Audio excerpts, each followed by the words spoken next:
Fala para os cotistas do fundo, Bruno, por favor, o que a gente pode esperar desse fundo, pelos próximos 3, 5, 10 anos? Posso esperar um deal com uma rede de farmácias, com uma rede fast food? O que a gente pode esperar? Só que eu quero fazer uma pergunta, uma sub-pergunta. E o que a gente não deveria esperar desse fundo? Tá bom.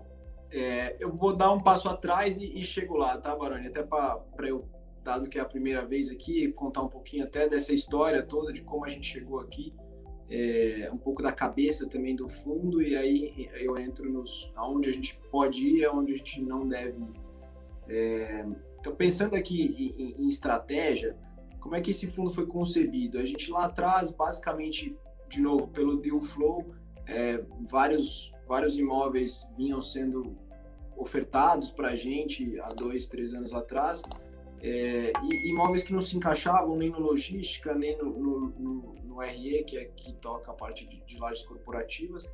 E a gente, aqui na casa, tem uma cabeça muito de ter os fundos bem separadinhos e especificados, quais são os mandatos claros de cada fundo e riscos. E aí foi quando a gente teve a ideia de criar o Renda Urbana. Nesse momento a gente viu a gama de ativos que tinha, ativo de varejo principalmente, né? O primeiro deal foi em educação, mas obviamente quando a gente olhou a gama de produtos que o fundo teria para visualizar, seria o varejo é o grande pool de deal flow desse fundo, porque é uma quantidade muito grande, de fato, é onde tem os grandes pontos comerciais nas grandes cidades. E a gente via esse potencial do fundo e até o potencial de ganho imobiliário, de fato.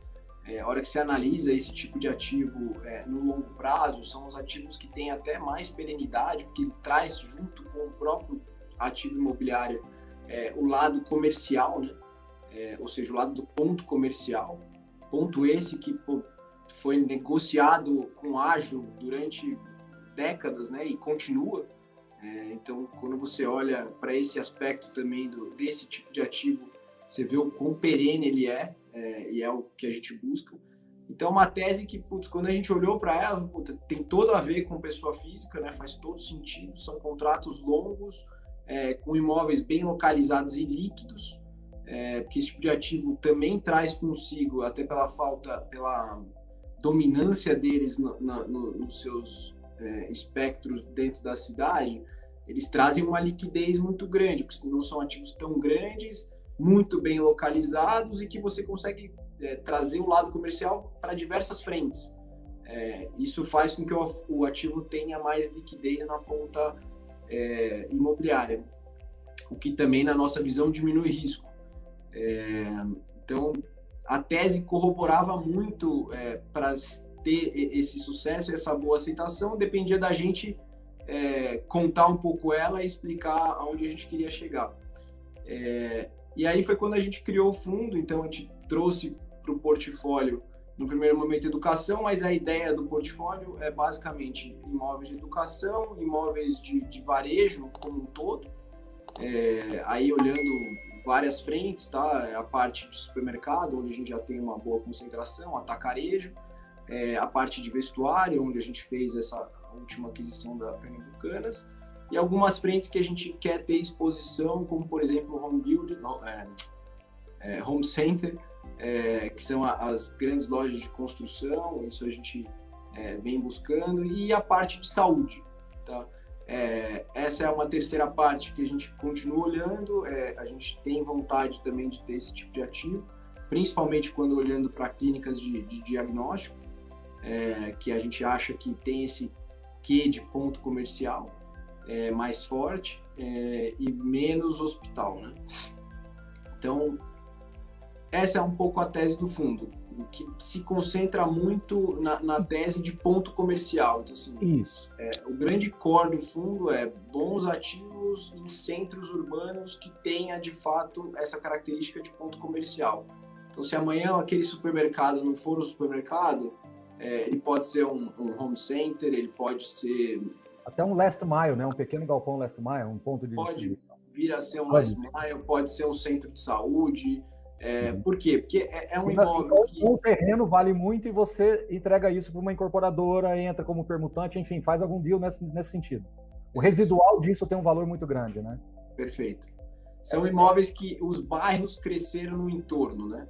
Então, bairros que foram se desenvolvendo, a hora que o bairro começa a ganhar corpo, o que acontece? Vem o comercial junto, né? Então, obviamente, quando essas empresas olham pontos, ela vai olhar onde tem adensamento, né? Onde as pessoas têm o público primário grande, que é o principal ponto do cara olhar o ponto comercial para ele abrir uma nova loja.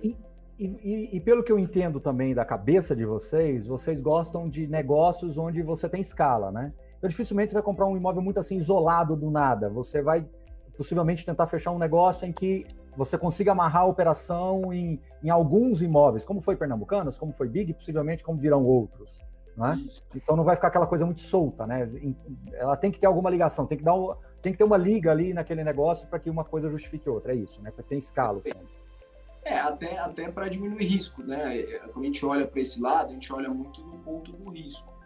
Então, se eu tiver um imóvel muito deslocado, muito pequeno para o portfólio, acaba que perde o sentido. Porque eu, de fato, não vou olhar para aquele imóvel como eu olho para os imóveis de São Paulo. Tem toda a dificuldade logística, etc.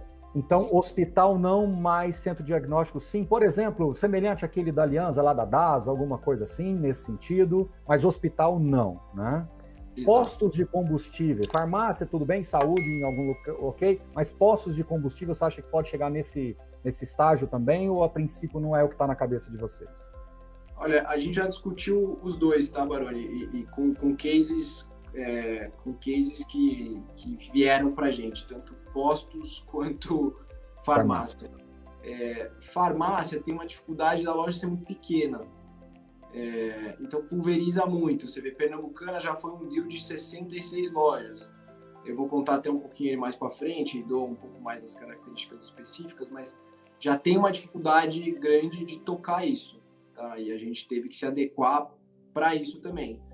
Pensando em farmácia, uma transação com relevância, porque também senão não faz sentido para o portfólio, estamos falando de 200 farmácias. Então, assim...